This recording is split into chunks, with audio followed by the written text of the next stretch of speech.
Asiba imefika. Tokeni mbele please. Tunainama. Akina Haron wanainama. Sawa. Songeni kando kidogo. Songeni kando kidogo. Kamera ni mingi huko. Songeni kando kidogo. Songeni tu kando kidogo. Okay, si mic ziko na watu wengi. Oya. Songeni tu kando.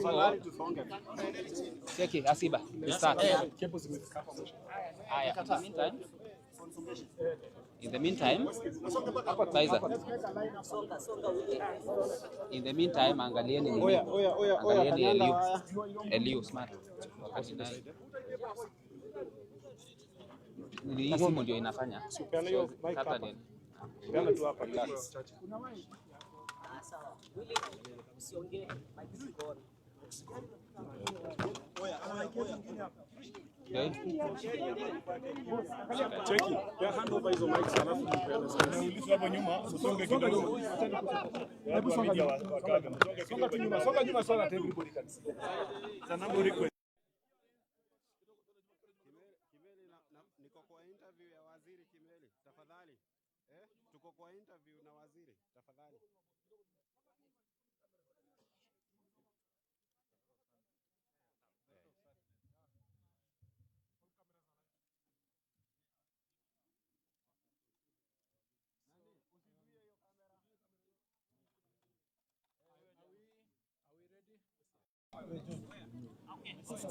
Yeah, so ladies and gentlemen, it is a sad day today that we woke up with the sad news of a fire incident at this school, Utumishi Senior School, where at about 12:45 a.m. a fire broke out in one of the dorms on the second floor of that particular dorm. And the dorm is completely destroyed, together with a lot of injuries to our learners. And unfortunately, we lost some of our learners in that incident. I'm going to give you those figures. Ladies and gentlemen, this particular school has a total girls population of 815 girls. At the time of the incident, the girls that were in school were 808. 7 of the girls were at home for various reasons. Out of the 808 girls, 79 were injured and taken to the hospital. They were treated, and 71 of them were discharged. We have 7 currently admitted, and 1 has been picked by the parent from the hospital. Out of that number of 808, we have 16 fatalities whose identities will be identified. The process of accounting will be taking place with our investigators. It's an unfortunate incident.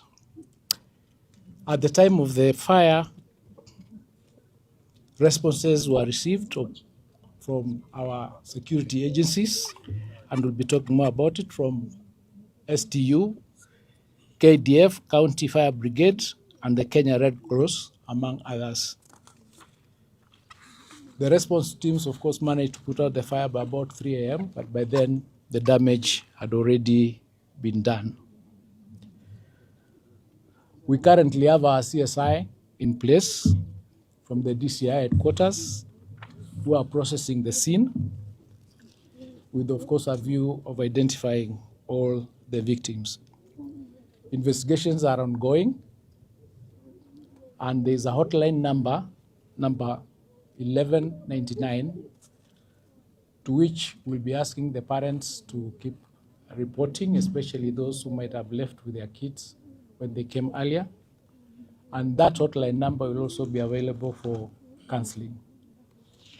That is the current status of the event. We'll be releasing the learners who are here present with their parents in the course of the day and will continue briefing you on the process of the investigations and the outcome. I take this opportunity to pass, on behalf of the minister and myself, our condolences to the families and continue wishing those who are injured quick recovery. Thank you. So perhaps what could be the possible cause of the fire?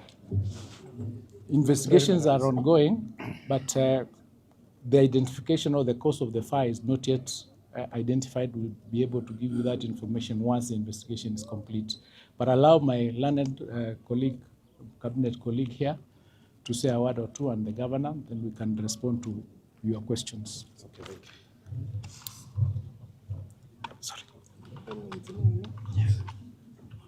First of all, let me say, following the information you have been given now, I want to pass my condolences to the families that lost their loved ones. We know that this is a very anxious moment, and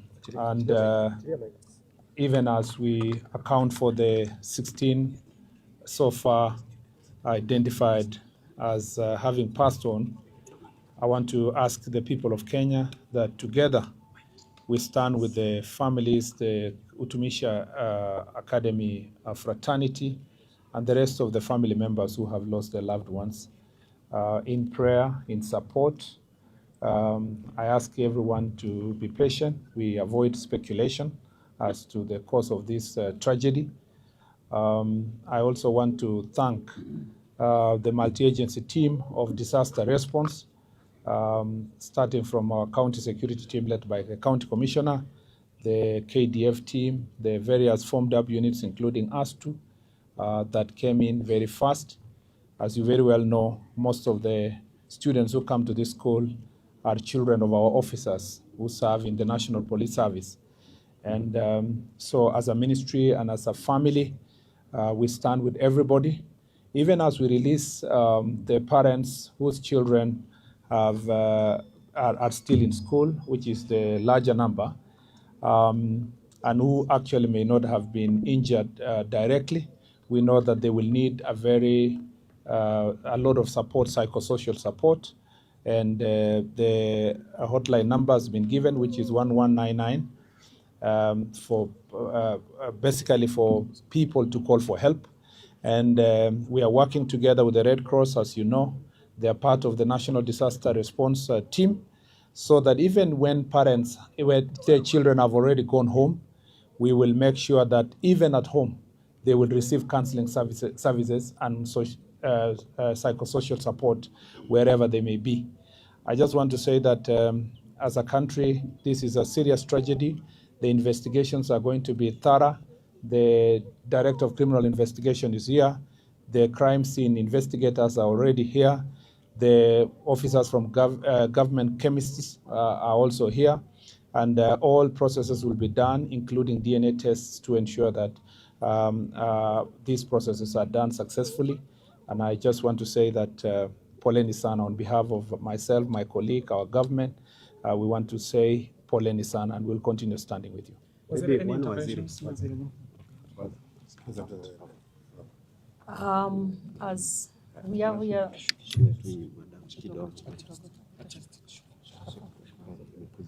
I'm very short.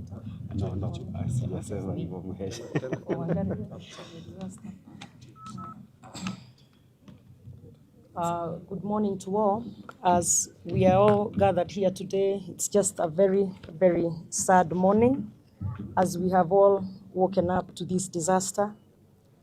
And as you have heard from the two cabinet secretaries of Education and of Interior, we are all working together, both the county government as well as the national government, so that we can make sure that we stand in the gap for these parents.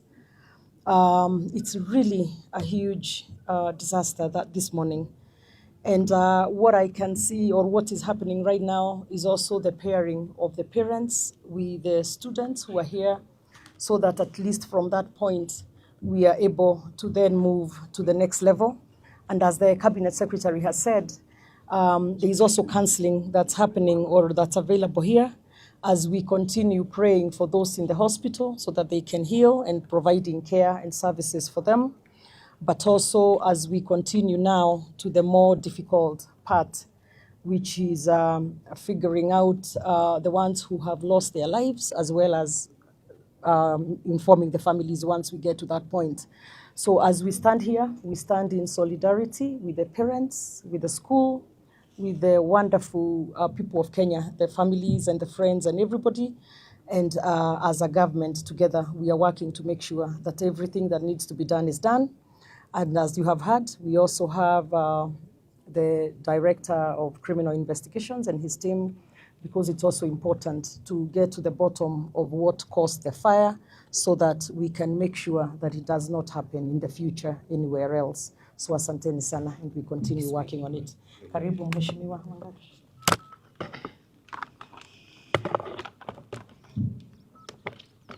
Asante sana. Nafikiri leo imekuwa siku ya huzuni sana. Tuliweza kuamkia mkasa wa moto takriban saa 7 ya usiku. Na kama ilivyoelezewa na mawaziri na gavana, tumekuja hapa kwanza kusimama na familia, hasa zile ambazo zimeweza kuathirika. Na hii shule ni shule ya ngazi ya kimataifa na iliweza kuanzishwa mwaka wa 2020. Ikaweza kukua na ilikuwa na watoto, sasa imefikisha watoto 815 na watano.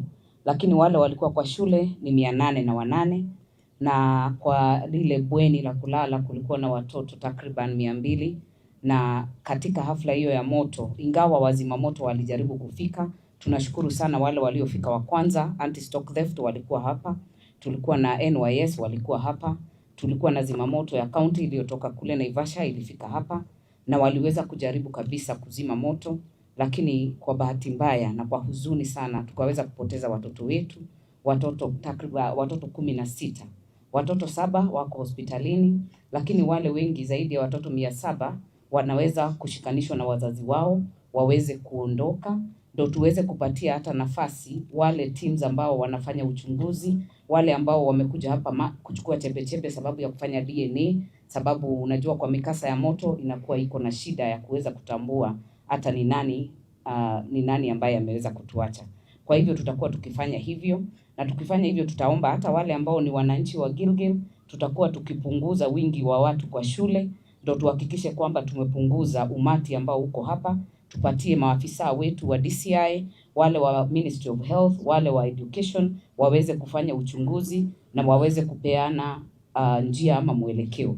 Lakini la muhimu sana, ni huzuni sana sababu nafikiri hili si jambo ambalo limetokea mara ya kwanza. Tulikwenda Russia, juzi tumekuwa na mtoto Faiz hapa Gilgil Hills, tumepeleka mpaka kwenye bunge. Na nafikiri sasa mahali tutatoka ni tukufanya uchunguzi. Ukishafanywa, sisi kama viongozi lazima tuwajibike kuhakikisha kwamba imetekelezwa kwa mashule yetu. Tusikue tunakuja wakati mkasa umeshatokea, tukue tunakuwa proactive. Ile inspection ya shule inafanyika, ndio tunajua mambo gani. Lakini kwa sasa hatutaki tuseme mengi, tunasema tu pole makiwa kwa jamii na familia za wale watoto wetu wameweza kutuacha, na sisi tuko hapa. Red Cross wako hapa na tunawashukuru, walikuwa wa kwanza kufika pia, na wako na nambari ya simu ambayo haina malipo 1199. Unaweza ukapiga na ukaweza kupata usaidizi, sio tu wa kujua mtoto wako vipi, hata kupewa counseling ama kupewa mawaidha ya kuweza kukubali. Na nafikiri baada ya hapo tutakuwa tukiweza kupeana ushauri mwingine ama kuweza kuongelesha wanahabari later in the day, ndio tuwapatie vile tumefanya na zile hatua ambazo tumechukua. Asanteni sana. Thank you. Maybe waziri, one question. Naitwa Robert Omaina kutoka Citizen. Kati ya wale 16 ambao wameweza kupoteza maisha yao, maybe ni wangapi walioungua, wangapi ama vifo vyao vilitokana na nini hasa wakati huo mkasa, tukielewa kwamba lile bweni lilikuwa na wingi wa wanafunzi?